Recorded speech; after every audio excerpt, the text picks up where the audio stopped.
The wolf is the devil in hundreds and hundreds of years of storytelling. If you're talking about the devil's right hand, it's very difficult to discuss proper population sizes or quotas. You just want to get rid of him.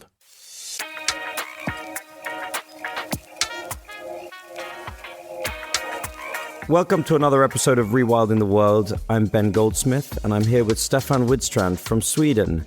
Staffan has an extraordinary career in wildlife photography, having won numerous European and Swedish wildlife photography awards, and has become one of the most important conservation advocates and protectors of wildlife in Sweden. Staffan also co-founded the International League of Conservation Photographers, the Swedish Ecotourism Association, and a whole bunch of other projects, including Wild Wonders of Europe and Rewilding Europe, which is, I think, my favorite charity in the whole continent. Staffan's a really amazing guy, and I'm so grateful that you took the time to come and talk to me today.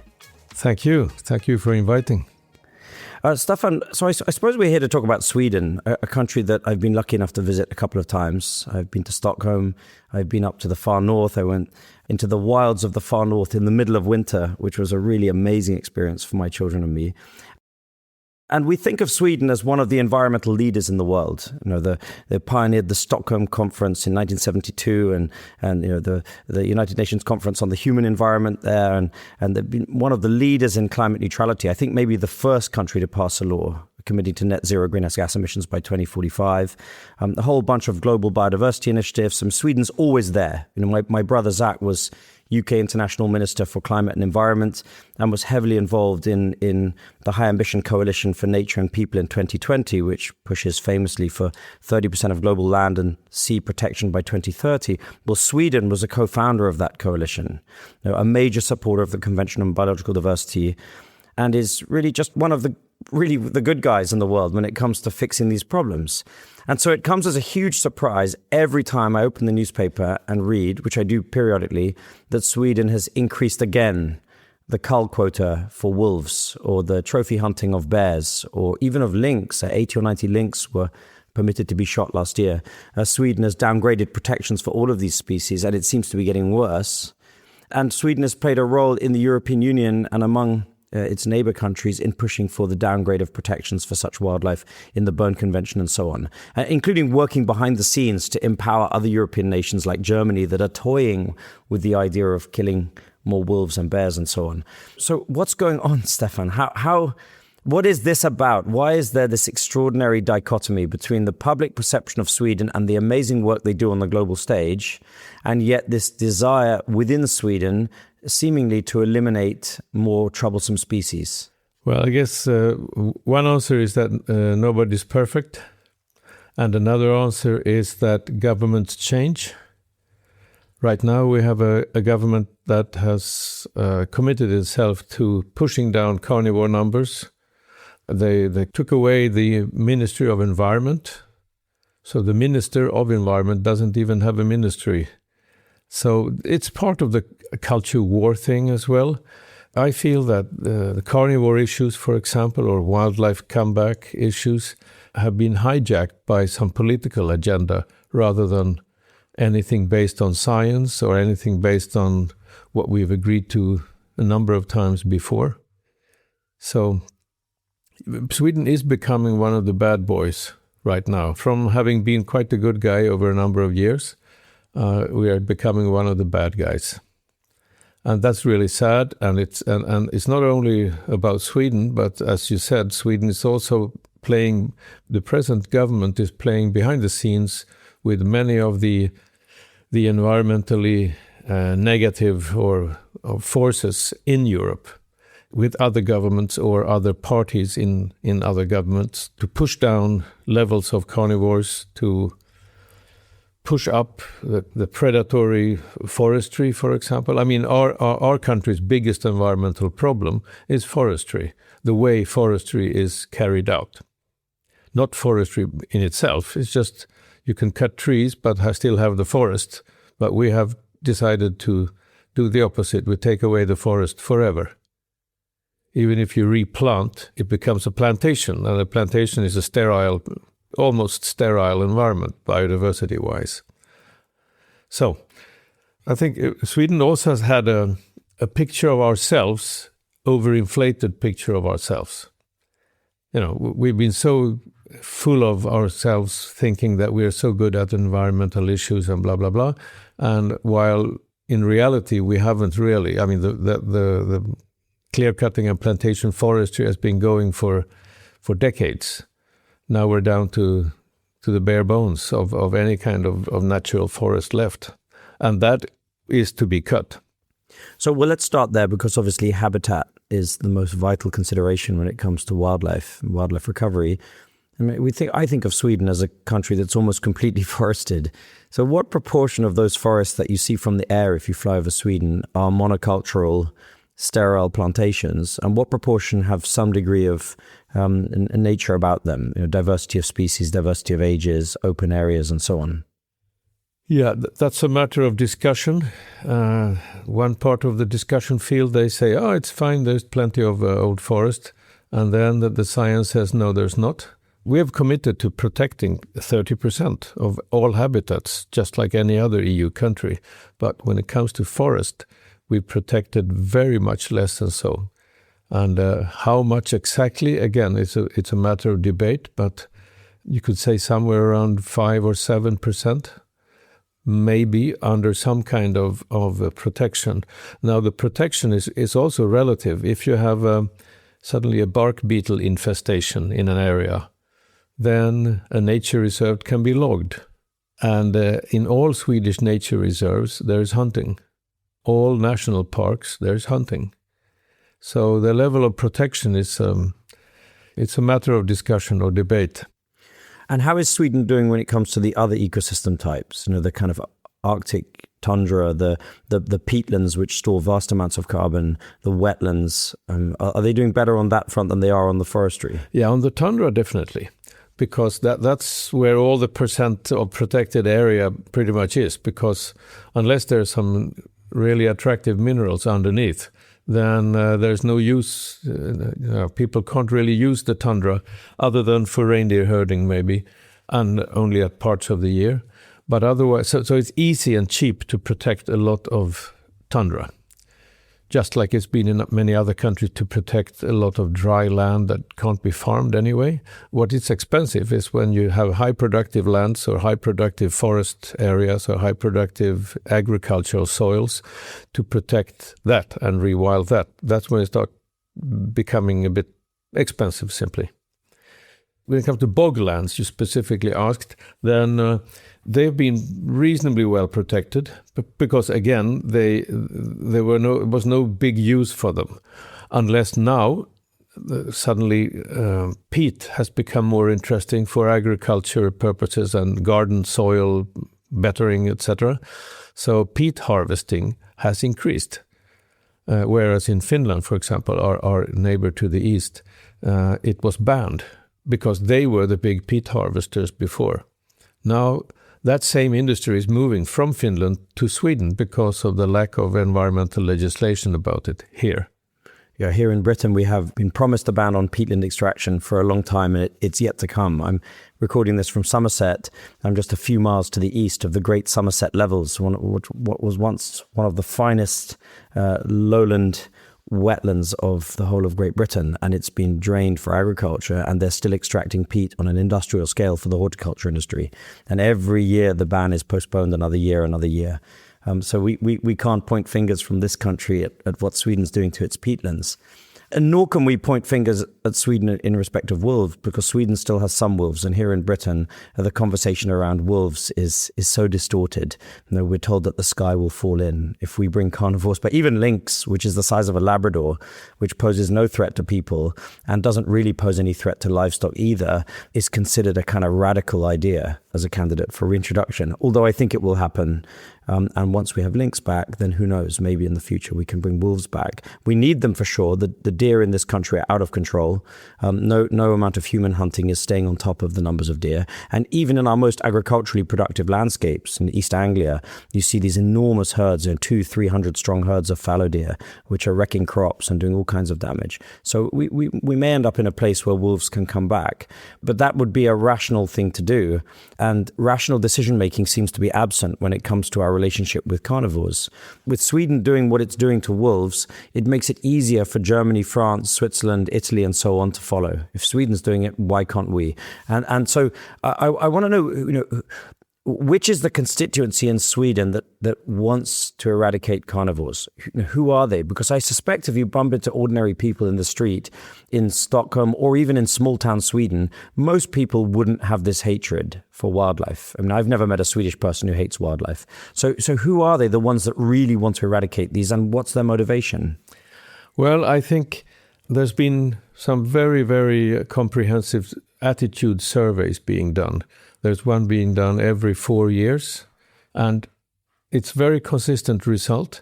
It's at least 67 up to 70% of all people interviewed want long-term sustainable populations of all our large carnivores. And that's independent if it's countryside folks or if it's city slickers or anywhere in between. So there is this media misconception, misunderstanding that in some way city people are in favor of carnivores, but countryside people are not. No, that's wrong. Not all, but the 70% want all the large carnivores. When it comes to lynx, 80% are in favor of having lynx, also where they live, not only somewhere else, somebody else's problem. It's not the not in my backyard thing, but the interesting thing is that when it comes to wolves, it's about 8% who don't want them at all. 8%. Single digit 8. 8. Whereas 70 do want them and the rest are in between somewhere. When it comes to lynx, then it's 1% who don't want them and there's 80% who do want them. So then the big question is, who is to decide? And I think the main issue here is some hunters don't want competition. They want to be the ones harvesting the bounty of the forests, and they don't accept serious competition. Because lynx and bears and wolves, they do, and to some extent wolverines, they do constitute competition. If you have a very rich roe deer population in your area and you are used to shooting so and so many every year, then suddenly you have lynx in the area and you will be shooting considerably less roe deer. So that's a real competition between carnivores. I mean, we are carnivores ourselves, and that is one of the reasons. Well, if not, even if some of us are vegetarians or omnivorous, but we are carnivores as a species. And that's why we have a problem.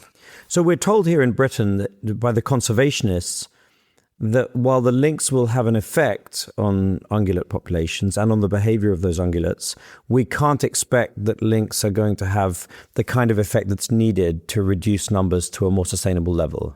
So we're told, by both sides, in fact, they kind of agree that those that don't want lynx and those that do, that when they return to the landscape, they're not going to be the panacea. They're not going to be the answer to Britain's overpopulation of deer. And yet you've said that in Sweden, where there are lynx, you will notice a marked decline in deer population. Yes. Well, there will be a decline of the harvestable part of the population. I mean, no carnivores eradicate their prey because then they will be out of business. So, of course, they take their share. And the main discussion is, does that share belong to me, the human, or does it belong to the wildlife? And to take roe deer again, in the 1880s, we had 11 roe deer in Sweden, 11 individuals in one estate. It was extinct in the rest of the country. People had killed them, mercilessly. All year round, no hunting times, no quotas. If you see one, you kill one. So suddenly we were sitting with 11 roe deer. Now we have a population where some years they can harvest 250,000. I think one of the records was over 300,000. So the question, if you have from 11, which means zero hunting, and you have 300,000 roe deer hunted, which means that the population is, far over 1 million. There is some space for some lynx to eat, I think. So even if you're used to, on your own hunting grounds, to kill, let's say, 100 roe deer or 20 roe deer, if the lynx takes a few, then you can still harvest, but not as many as you could have. So a key constituency that is calling for significant reductions, which probably desires eradication of large carnivores, particularly wolves, but also lynx and bears, are the hunters, because they want this excess prey for themselves, the roe deer and so on. But what about also the livestock farmers? Because Sweden has this extraordinarily unique indigenous way of life with reindeer in the far north of the country. I went there, as I mentioned. I went to Jokkmokk and to Gällivare, and I took my children, and we stayed in a camp that was run by a Sami gentleman, and he took us to see the reindeer. And I guess what he explained to me is the way in which they work with the reindeer, which are a semi-wild, not fully wild species in their management, which involves these long migrations and so on. It simply doesn't work if you have too many wolves, or any wolves, is what he said. And so the Sami people have effectively waged this war of rivalry against wolves for millennia. I mean, I did think, without saying it when I was with him, that of course they've only had snowmobiles and heat-seeking sights and rifles and so on in the last few decades. And so it seems like perhaps it's now an unfair rivalry. But can you talk to me a little bit about that? You know, the rights of the indigenous in northern Sweden to live with reindeer in the way that they do, and our wish as conservationists and as a majority who wish for the survival of species such as wolves. Yeah, and it's not only about wolves, it's also about lynx. Lynx is probably today the main predator on reindeer, and also bears, which are serious predators on reindeer, especially during the calving seasons. And then wolverine, which is also a serious predator at certain times of the year. So up north, we have 3 of the 4 carnivores. We don't really have wolves. Not that the wolves wouldn't be happy to be there, but the wolves are simply not accepted. It's very difficult to do reindeer herding in the way it has been done the last centuries if you have a wild population of wolves in the same area. Now, that's a third of Sweden, or maybe half. Sweden is a big country. It's 450,000 square kilometers. It means there's still, if you don't have wolves up there, you could still have wolves in the more suitable areas for the wolves in further down south, where the wildlife populations are bigger, healthier. There's more roe deer, there's more moose, there is more beaver, there is more wild boar. There's a lot of stuff to eat for carnivores, and wolves, they are in the business of eating all those animals. I mean, coming back to the reindeer herding business, in Sweden, economically, that's the only big problem with large carnivores. But it's a serious challenge. You know, some communities can have 60, 70, 80% of their animals lost to carnivores. Or not of the animals, but 60, 70, 80% of their reproduction, the young ones, per year. And that is not sustainable. So then something needs to be done. And the Sami Council has said, we can accept a 10% loss. We're business owners. Businesses lose things, lose money of various, from theft or from fire or from whatever loss, bad weather or something.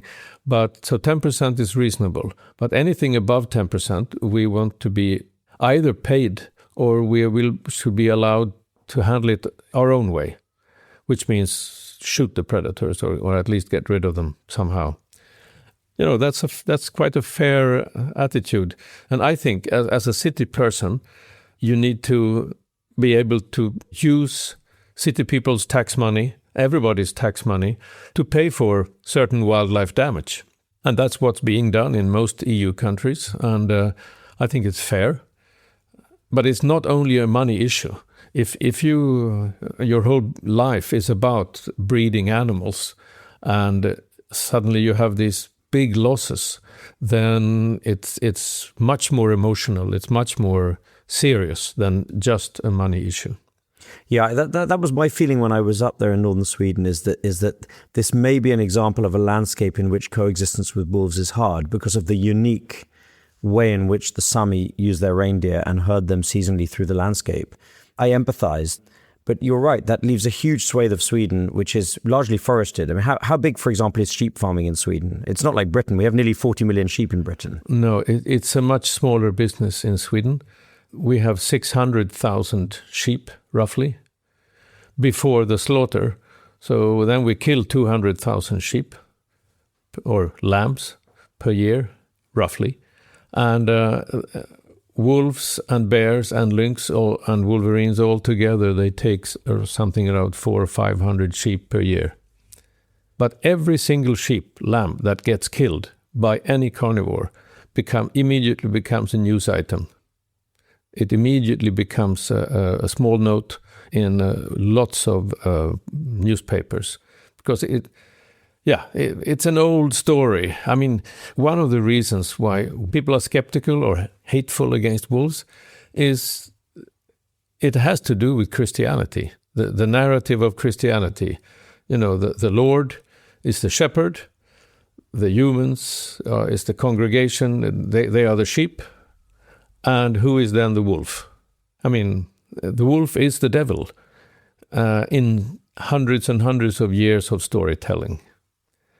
Then, of course, if you're talking about the devil's right hand, it's very difficult to discuss proper population sizes or quotas. You just want to get rid of him. So that's not the case with the lynx or the bear or the wolverine. The wolverine has nobody knows much about them. Sami reindeer herders, they know a bit about wolverines, but most people have never heard of one, never seen one. They don't know what it looks like. Lynx has a good aura, and the bear has a super nice aura.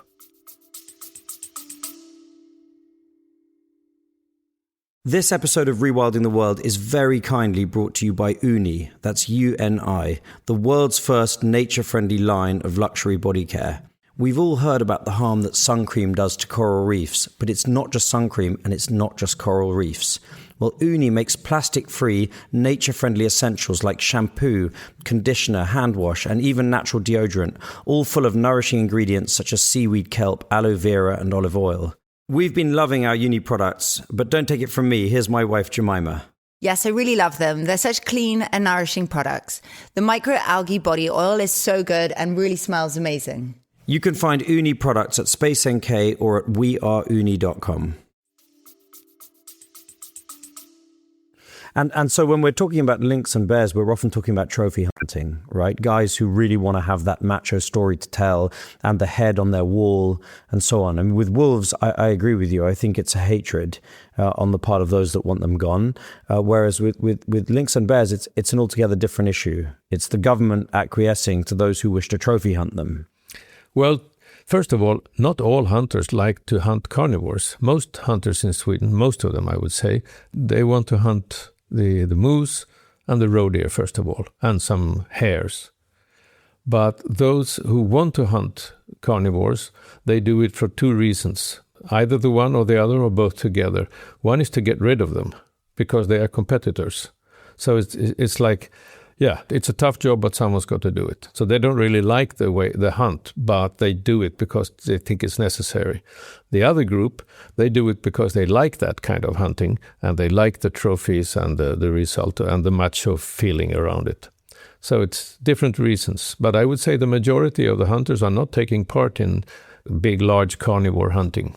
And is Sweden selling these trophies? I mean, can you pay for a permit to come and shoot a Swedish bear in the same way that those American dentists from the Midwest will buy a permit to go and shoot a lion in Zimbabwe or something? Is it the same kind of business, or are they Swedish hunters who just operate within a quota system?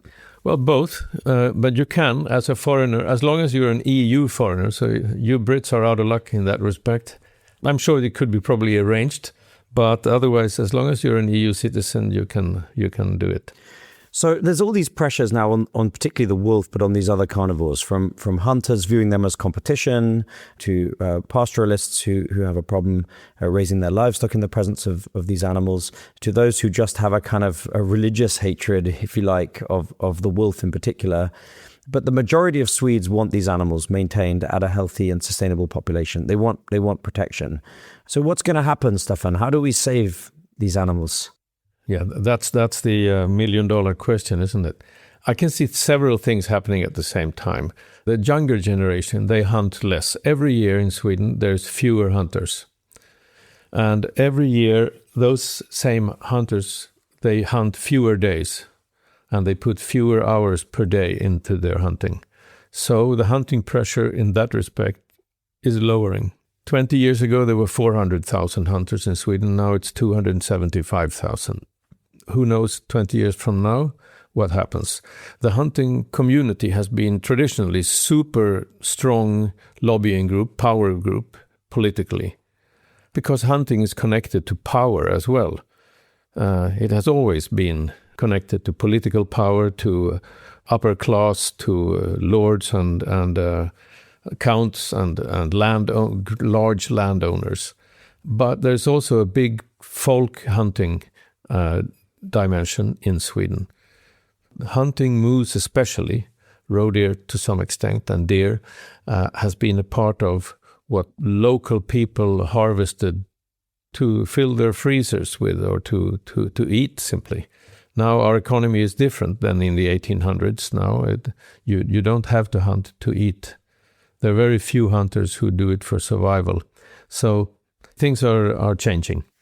But we need, in a way, the hunters. I mean, the hunters hunting the deer and the moose at a sustainable level using humane methods, they're providing people with a very sustainable source of meat. And I don't think we have a problem with that, except that they view the wolves and other carnivores as competition, so they kill them too.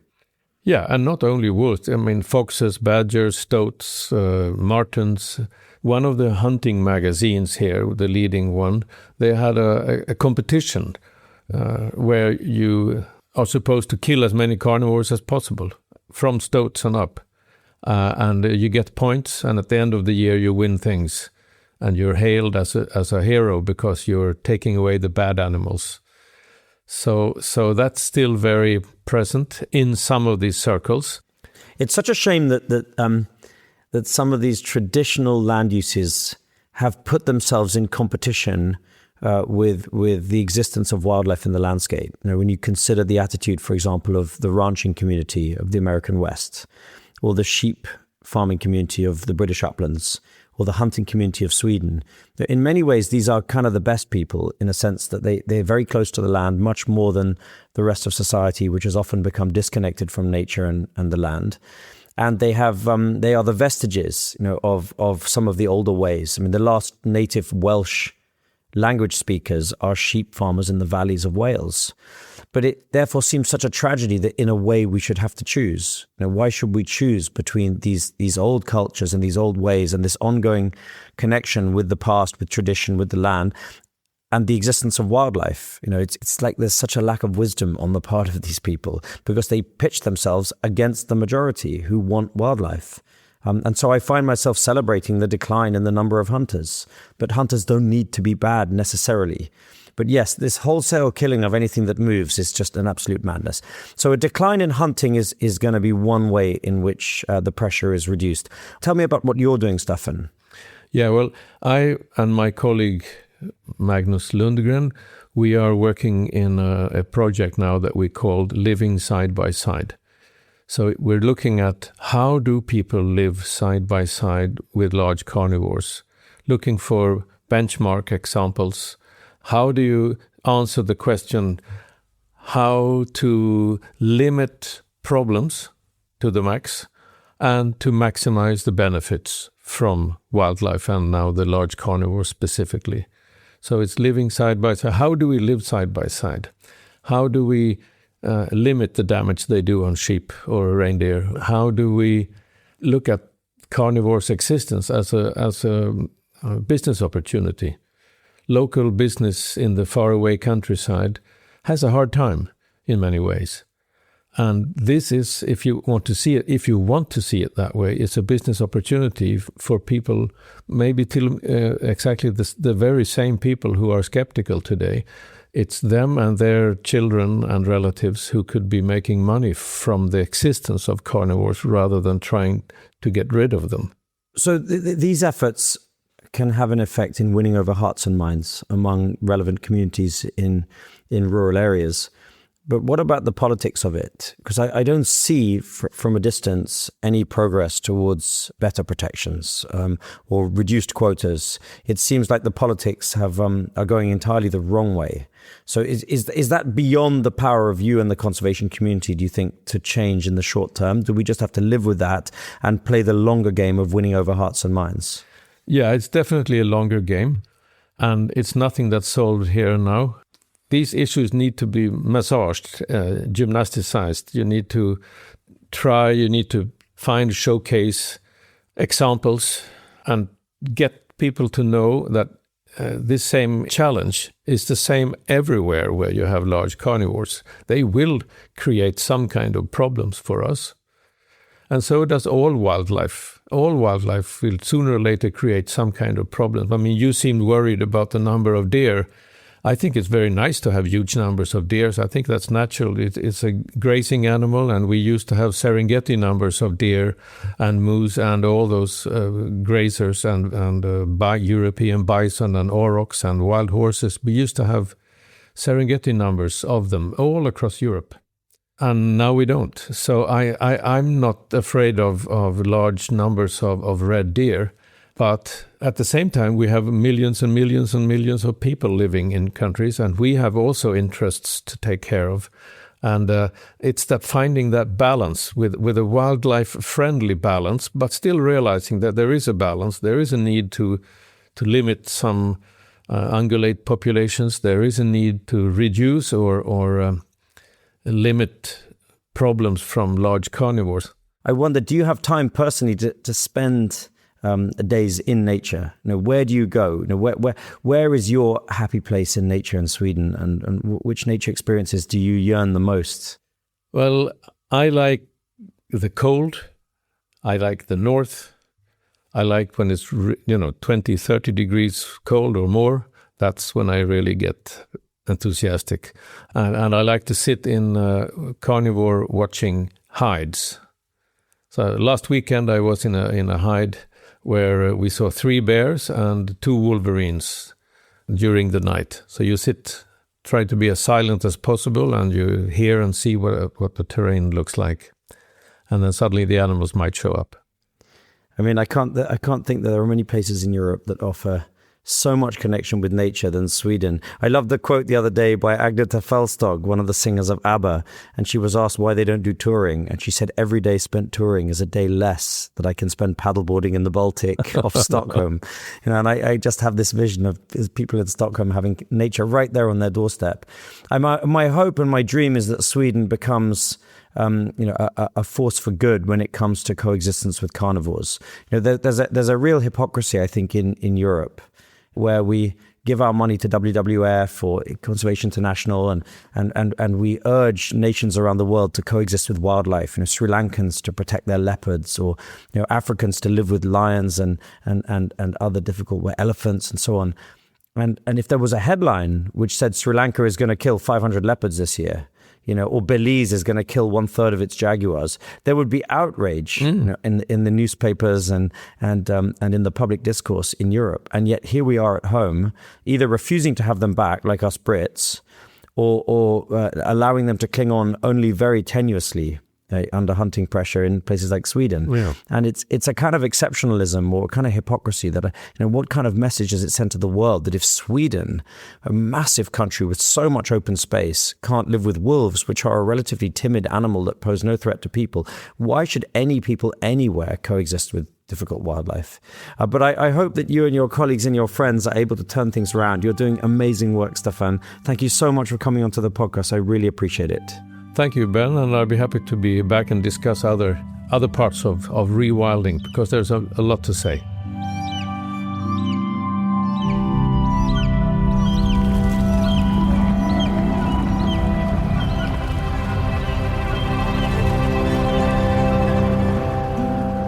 I find it almost unbelievable that this is going on in Sweden, of all places, a place that you think of wild nature, and they're killing wolves and bears. The illumination that Staffan provided around the politics of conservation in Sweden has been fascinating for me. If you enjoyed that conversation as much as I enjoyed having it with Staffan, please do look up his work. He's very talented. And give this podcast a like or a share on whatever platform you use to get your podcasts. It all makes a huge difference. On the next episode of Rewilding the World, which is going to be out during Sea Otter Awareness Week, I'm going to be talking about this vital keystone species, the sea otter, with Chanel Hazen from the Alaka Alliance. Chanel and her colleagues are working towards reintroduction of sea otters along their stretch of the Oregon coast. Hope you'll join us.